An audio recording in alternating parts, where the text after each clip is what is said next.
My lord, my position until still stands. The accused are saying, well, they would have wished to bring this section 174, but if circumstances do not permit, they will not bring it. That's their message. They have agreed what? They are saying they would have wished for the 174 application to be brought for them, but if circumstances do not permit, then they will go with what is not permitting. In other words, they will go with those circumstances that do not permit them to bring the 174. Otherwise, it can also be confirmed with them, my lord. Yes. As the court pleases, my lord, indeed so, I have also reconfirmed with Mr. Ntanzi. It is still his wish that he would like to bring the application in terms of 174, and I must do so on his behalf. With regard to the other issue, my lord, that I don't want us to ventilate it here. The stance from our instructing attorneys is that they don't see the prospects for that. But my lord, my solution will be, we'll go through back and forth. Let it be the conscience of each attorney or advocate counsel to decide, given the instructions, what they want to do. So my suggestion will be the 18th as muted by Advocate NXUMALO should be the tentative date. Whoever wants to apply and finish the written heads will be that date tentatively, and after they've been finished, then the state will be afforded some time to respond thereto, my lord. So we avoid this back and forth. Whatever still needs to be ironed, if there's anything to be ironed with the instructing attorneys, will be done within that period. But that's how far I will take it, madam. Yes, Mr. NXUMALO. I tend to disagree. If there's a decision that is being made, it must be made now. I've made a decision, my lord. So if one says, let us see on the 18th, I've made a decision, a conscious decision, that I'll proceed on the 18th with my application. But the other issue will be the filing of the heads of arguments. I think that's the issue that we have to discuss with my learned colleague, Advocate Badoy, in terms of the filing and the responses to my heads of arguments, when one can expect them to respond. Okay. Yes. Mr. Jordan. My lord, I still stand by my submissions that Mr. Ndulu will not be bringing the application for discharge. Yes, Mr. Olui.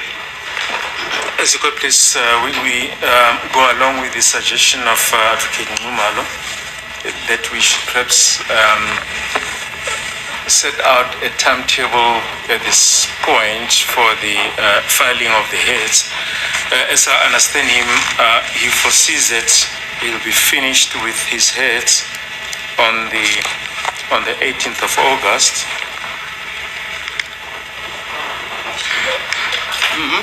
And the 18th of August, it's... Sorry, madam, can I just interject? Because we have arranged the dates with Mr. Advocate NXUMALO, my lord. If you can... Which date was it? The dates for the filing of his heads. Yeah. Yes, my lord. If you can just clarify for the record. Thank you, my lord.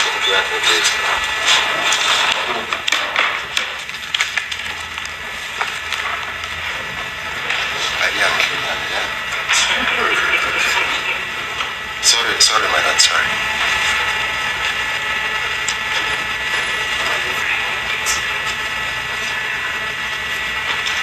Yes, thank you, my lord.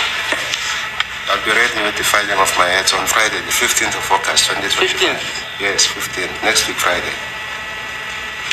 Okay. Yes. Yes, sir. My lord, once the state has received Advocate NXUMALO's head, we need approximately three days to file our heads. If we work on the assumption that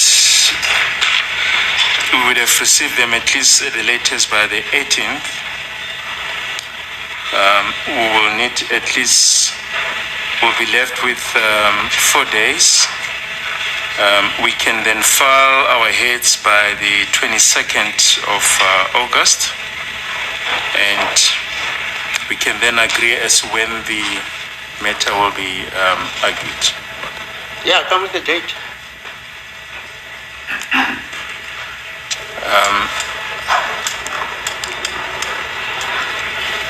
I don't know if NXUMALO would want to file any responding papers to our heads, but if perhaps we allow 3 more days for any further responding papers from the defense side, we're looking at about maybe the 29th of August for any responding papers.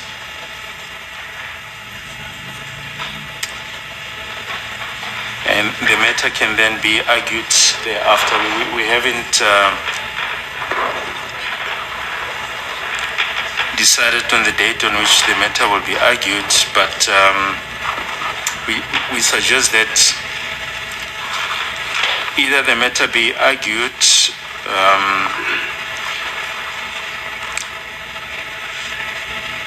around the between the 28th and 29th of August, subject to what my colleagues will be saying.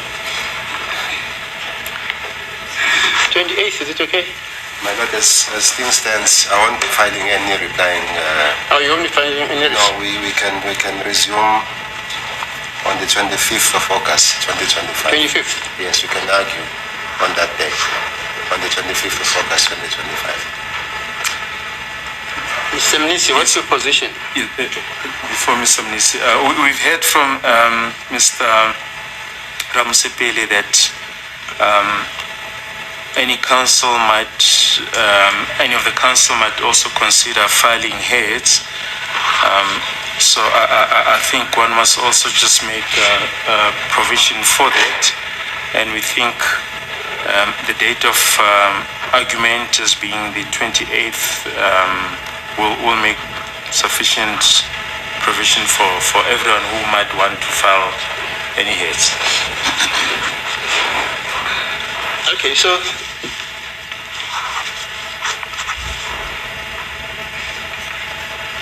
well, the court orders then that the heads must be filed on the 15th of August, and the response, if any, should be on the 20th of August. 22nd, my lord. Oh, 22nd. Okay, fine. 22nd. And then the argument will be on the 22nd. 28th. 25, my lord. 25, okay. So you file on the 15th of August, the response by the 22nd, and the argument on the 25th. Yes, my lord. Okay. Thank you. Okay, fine. It's so ordered. Okuzokwenzeka okulandelayo ukuthi njengoba-ke abameli sebeshilo ukuthi ngeyi-15 kuyona le nyanga kuzoba-ke kwiviki elizayo ngolesihlanu i-15-ke na-ke u-August ila khona-ke seshilo advocate uNxumalo ukuthi uzodlulisa-ke izethulo zakhe enkantolo noma-ke bona-ke abeshushisi base bona-ke kuloko azobe ekubhalile-ke kusona isicelo sakhe u-advocate uNxumalo bazophendula-ke bona ngeyi-22 kuyona le nyanga bese kuthi-ke ngazo i-25 ila khona-ke manje sekuzoziwa-ke enkantolo kulokho-ke okubhaliwe-ke phakathi kwabo-ke abameli nabashushisi-ke sekuzokhulunywa-ke mayelana-ke noma lokhu ukuthi-ke ama-arguments khona enkantolo ngeyi-25. okay? Is that okay? That's it. Sorry, my lord. I've just got one concern, my lord. If we can also just indicate the time frames as we're indicating that we'll be back on the 25th for the arguments on the application of 174. And then in the event that the application is done on the same day or on the following day, we shall then resume with the defense case. Yeah, absolutely right to judgment. Don't I have to? Oh, that's the court business. Okay, fine. The court, General Jen.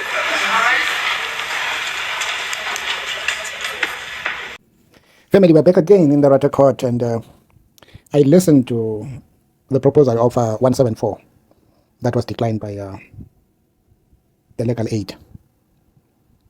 They said there was no prospect that they will get through this case of 174. But what I like, although the defense look going different ways, fine, they are representing different clients and they take instructions from their clients as to what they want, because through them advising them as to what are there any prospect of winning or there are no prospect of winning. That's why they end up deciding to apply for the 174. Let me take a while and just go to accused number 4, who is represented by NXUMALO.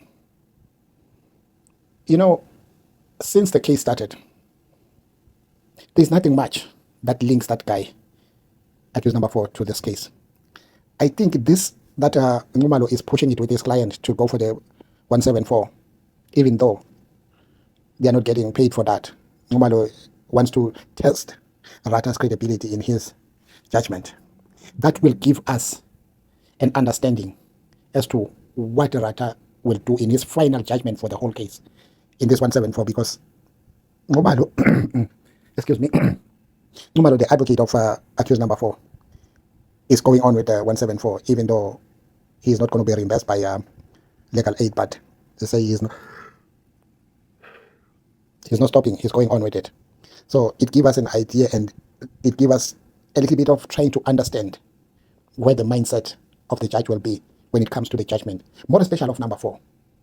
Because when you listen to the evidence, where he's been like close to the cases, when Gininda said, when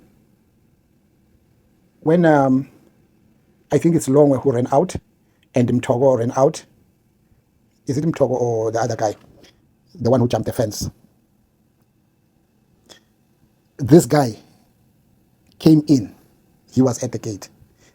So even in that evidence, there's no much emphasis on it. There are no facts that really, when the judge say, okay, I think these people, they were all in there. This is a very good test to understand the mindset of the judge, where he stands with this, because this will be the hardest judgment that he has to do on this 174 of accused number 4. And NXUMALO, I don't know how he's going to put up his heads, but at the time when they argue the case, it's when we'll start to understand as to which side the case is going to go. And we'll listen to the judgment after the judge has written the judgment, and then we will have a rough estimate as to how is the final judgment going to come out. Because with this guy, there's nothing that is linking this guy into this case, even though we understand all of these guys were not in that place. But because of the confession with Ndanzi and accused number 1, then number 3 with the gun that was, though we don't even believe, because eyewitnesses said the gun had a wheel. Those are eyewitnesses. But gun that is being produced in that court, the one as an evidence, is a 9mm. So that point is going to be really argued, because even the DNA excluded them from the head that was found in the scene of crime. Though Gininda tried to say, oh, maybe because there is some posts that were filled in and some were not filled in, but people who deal with, we're talking about professional, because Gininda cannot argue because he is not a professional on that. It's not his profession that he can argue, because it's got nothing to do with DNA. He only gets the results, and they get to be read by professionals in the court. And they come with the results that will tell them if these people are included or they are excluded. So the court has to go with professionals, not what Gininda is thinking in his mind. So those are the problems. So that's why I say accused number 4. Except what Gwabeni said, this guy, the son of the guy in KwaZulu Natal, Mahlabatin, whatever it is, that place, who said Zungu, the father of Zungu, who said he did not write any, he didn't deposit any affidavit. He doesn't know where this affidavit that Kininda is reading to court, and it's been like, he did submit, he came to Kininda and did that affidavit. So it is kind of crazy. And one last more thing, I just feel pity for Advocate Mnisi, because we know, I don't know whether Advocate Mnisi will change his mind, but we know that Advocate Mnisi, in his head, what he was going to write there, it was going to be fire, because he was going to go to the evidence and bring out very, very important points to argue there. But I don't know whether he is going to change his mind and say, okay, let me just do it for free. I just want, because, you know, sometimes when you feel, I know that is how he makes money. Because, you know, they go to university to train to be lawyers, advocates, and everything. So that is the way they make money. But if he decide to go the route of NXUMALO and decide to write, to go with the 174 and write the letterheads, that will be fire. I don't know how Orata will do, because as far as we've been watching Mnisi very close, he's been not joking with the judge and not joking with Baloyi. He has been doing a very fantastic job in that court. And another danger that I want to alert of Baloyi, they can try to stop whatever games they can play, but they must be careful. This was their only chance for them to say, okay, at least if the 174 or the legal aid decide to give the money, or as much as they don't see the prospect of winning the case on 174, this accused being discharged. But if they would have gave the money to pay these guys for the 174, as they are going to be home writing the heads and the arguments as to why they think these people are not the right people who deleted Senzo Meyiwa's life. So I could feel when Mnisi that, you know, when you know a lawyer or an advocate, we know that when he defends his client, he go all out. It's like he's doing it for a brother or a family member, the way he is working himself hard. And the fact that when he was studying the case for immediately took over accused number 1, those 3.5 months, he was not paid. He didn't even want to talk about it. But why is it the judge, you know, I saw this thing happening in the 194 for Advocate Mkhwebane, PVP. They did the same thing like the judge is doing now. They kind of question when it comes to monies of black lawyers. But there's some, when it comes to white lawyers, they don't question that. I don't know why this, because Ramsey Pili ended up being fed up and he said it's not all about money, because he was feeling like they are being licked. Because the judge was like, it's all about money. The judge is sitting on that seat there. It's all about money. He's not doing the case for free. But how can he have guts to say such a thing to the defense? I was kind of tongue-tied. I asked myself why this judge is doing this. But whatever way it goes, it goes. But after that, we don't know the defense, what they have in their basket, whereby they're keeping their baskets close to their chest as to which witness they're going to call and how those witnesses will help their clients. It's still hidden, just close to their chest. They haven't opened their cards. They just wanted to test on this 174 and see how it goes. But since it's been denied, more especially for Advocate Mnisi, but Mshololo decided, no, I'm not going for that. It might be like Mshololo has very strong witnesses that she is going to bring, or she felt like, even applying for this 174, it would be a waste of time knowing who Rata is, how he behaves when it comes to judgment. Because when we remember, on the trial within a trial, there was a lot of evidence that was not connecting this accused. Even the affidavits, the confessions, they did alluded to that these confessions were not written by them. And now the facts that are coming from the Zungu side, I don't know what is going to happen. Let's wait and see. Family, what do you think about all this? I think Mnisi was really hurt, but I think at some point it might work on their favor, because now they have to prove to the court that all that is being brought by Baloyi and Kininda was just nothing. There was no investigation that was done there, depending on their witnesses that they are going to bring to prove their case that there's nothing there. Family, let's keep watching and Let's keep supporting the Senzo Meyiwa family until they get closure as to how their son was life was deleted. Ngiyandithanda nonke ngothando lukalabo ngithi kini bantu bakithi noma ngabe izindlu zodaka kusekhaya la. Let's keep the candle burning and keep the fire on. Bravo, bravo, bravo.